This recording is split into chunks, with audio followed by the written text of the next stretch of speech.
and they ran away from Tokyo, and my parents' father and mother helped the feeding, and those kind of story. So in England, you never lost the war, and also a little bomb from Germany, but in Japan it's quite serious.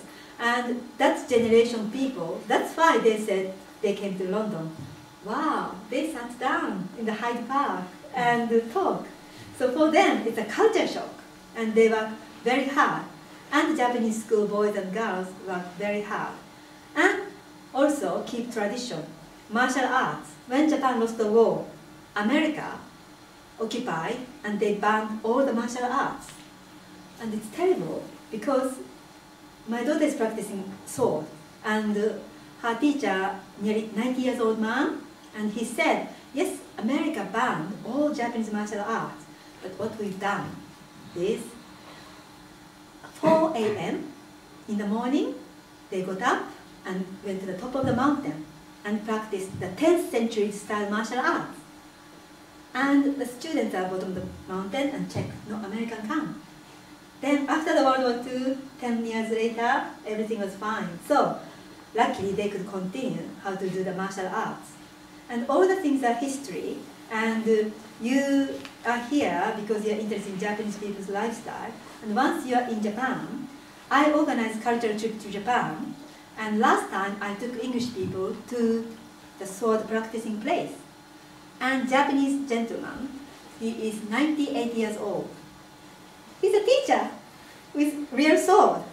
And all the students at the university, boys and girls. And while we are watching this practice, one boy just cut here because they're using real sword. But for them it's so normal. So it was just again cut. But normally they don't do cut, because before they touch the real sword, there's a ritual showing the respect to the ancestor, because shrine here, dojo, the practicing place, and show the respect to the sword, bow, and each other. So several ritual and ceremony, then they touch the sword. So it's a bit concentration and very, very discipline and spirit. That's the way Japanese people practice martial arts. And you're here, I am curious, really, what kind of things are you interested in Japanese culture through anime and manga? Yeah? With martial arts, so you have kenjutsu and kendo. Yeah, kenjutsu, kendo. After the war, one of the reasons you had all the do types like iaido rather than iaijutsu, yeah, kendo rather than kenjutsu, was because Japanese people wanted to continue using them as a martial art, but they couldn't, so they had to say it was a sport instead, and change it a bit to make it non-lethal, and therefore they could keep doing the same movements and therefore the theory, but it didn't appear to be threatening to the Americans. Yes. Is that true? Yes, not threatening America, because why America banned Japanese martial arts? Because they were so scared of Japanese spirits. Like, I will tell you one example. When my mother, so my mother is now 78 years old, and she was a school girl, primary school girl in Japan during the World War II. And she said all the girls practice spear. So very long wooden stick, and here very sharp knife. We call naginata. And all the girls during the war time, my mother said, we practice naginata. Why? Because once America ran to Japan, all the girls do naginata to defend themselves. I said to her, but they've got a gun. What do you do? And she said, no, we are educated. Not this dishonorable way to die. Until death, you fight. So that's their spirit. So if you think like that, so America's scared, like kamikaze pilot. Kamikaze, who are the kamikaze pilot? Kamikaze pilot.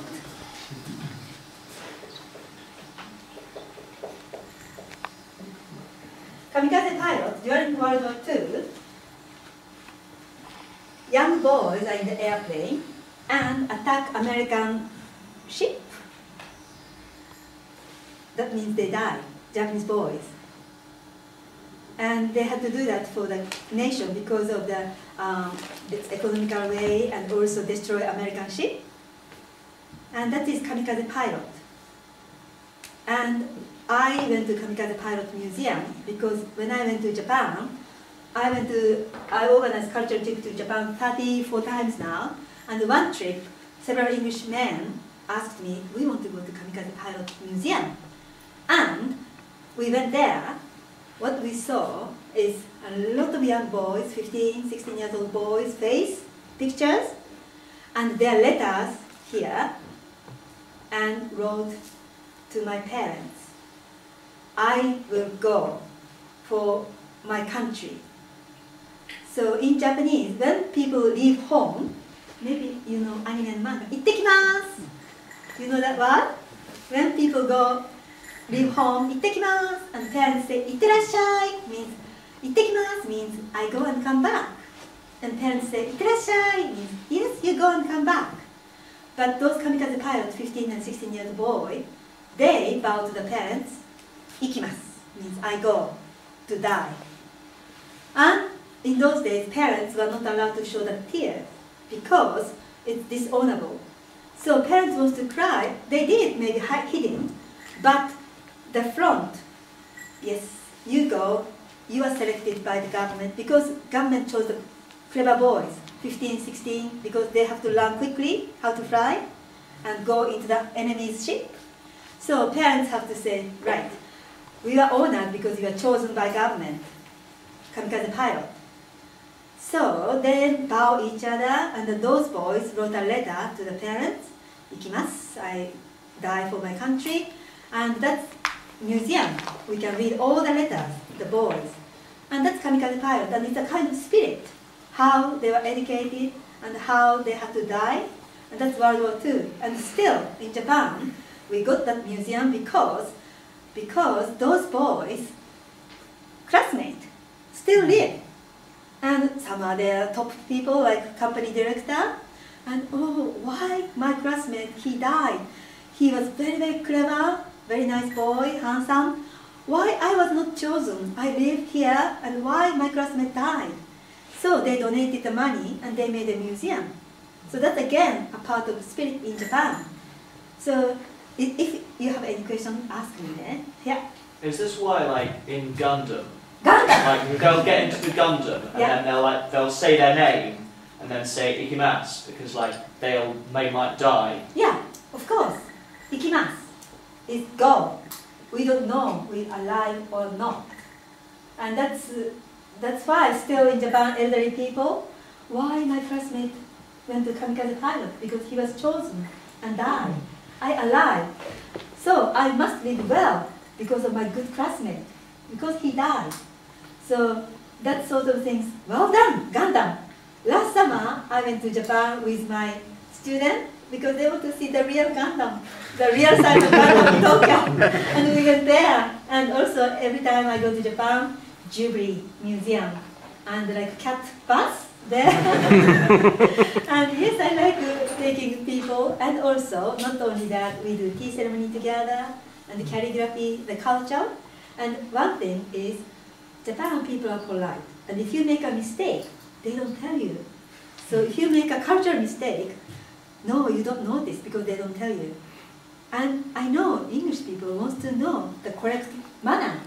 So I am with English people, and I tell them, okay, you made a mistake, that's not right. So that's the kind of teacher English people knew. And Americans are different because not so like you. Can I ask a slightly strange question? Like, yes, please. In Japan, like you're allowed to drink at 20, and in America it's 21, and they're quite strict about underage kids drinking. Yeah. Like that comes across as slightly unusual to me. Like my dad made me drink beer every day since I was like 10. Many of you guys had the same experience. Yeah, that would explain that. Hey, somebody?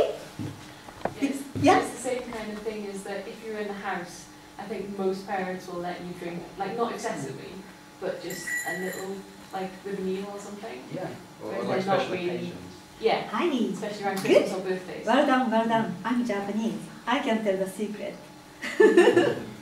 Yes, I know America is so strict, but Japan is like your country. Because in Japan, people can drink after 20, but family function, so people don't tell because it's illegal. You can't drink before 20. But if parents then think, okay, yes, you can taste a little beer, a little wine, in Japan they do, but don't tell. That's why you don't know.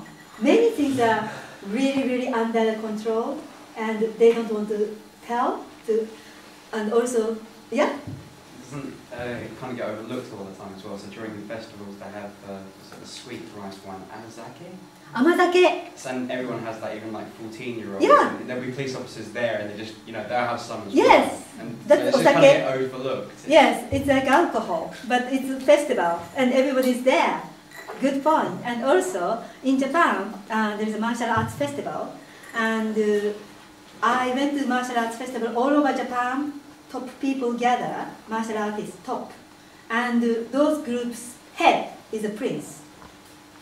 There are several princes, not the major prince, the prince's cousin, and he is the head of the martial arts group in Japan. And I went there because I did a translation for prince, and it's really interesting to see those top martial artists, Japanese people, ladies and gentlemen, because in the party they are so nice, soft, modest, mild, very, very nice people. But next day, I saw their practice totally different, because concentration, and it's like practicing death or life. So you can imagine those people practice death, alive, and raising the spirit. So normal life, they were quite confident because they practice self-discipline, concentration. So they are normally quite nice people. That's reasonable, because everyday life they think about death and life, and to be a very good human.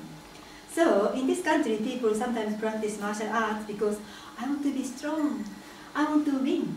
But in Japan, martial artists practice because they want to win himself or herself. Not enemy. Yourself is enemy. So have to discipline, concentration, respect yourself, and all sorts of things martial artists practice in Japan. No enemy, that's himself. So that's the way people think. And probably you can connect this content of story, you are reading manga and anime. And yeah. I was just thinking, in Bleach, one of the things that I found particularly interesting was the fact that the hollows are the main sort of demonic monsters that the heroes have to fight against, the Shinigami. Everyone has like a hollow sort of within themselves, like it's like the dark side of their own personality. Yeah. And it's all sort of their basic instincts and just raw sort of desire. And well done. The main hero, Ishigo, actually has to triumph over his own inner hollow in order to gain the strength that he needs to fight against his enemies. Yeah, but I think it's very, very true that human beings. So it's then yes, analyze about Japanese spirit and philosophy and religion, Shinto. So all the things. So yes. I am very happy to attend Amecon, and I will attend another convention again soon. And here, it's nearly time. Next weekend, in London, we will have Japanese Art Festival. So if you are in London, www.japaneseartfestival.com, and kimono designer will come from Japan, and Harajuku shop, kawaii shop, will come from Japan, and Japanese food and drink, Japanese instrument, and we do cosplay fashion show. It's near British Museum, near Holborn Station, only 3 minutes walk. And gather the friend, and we do screening. So please come next weekend, JapaneseArtFestival.com. And I like you because I can learn from you. Yes, it's really nice you talk and question to me and what you think, because it's really good. Arigato. Thank you very much. And thank you very much. Thank you. Thank you.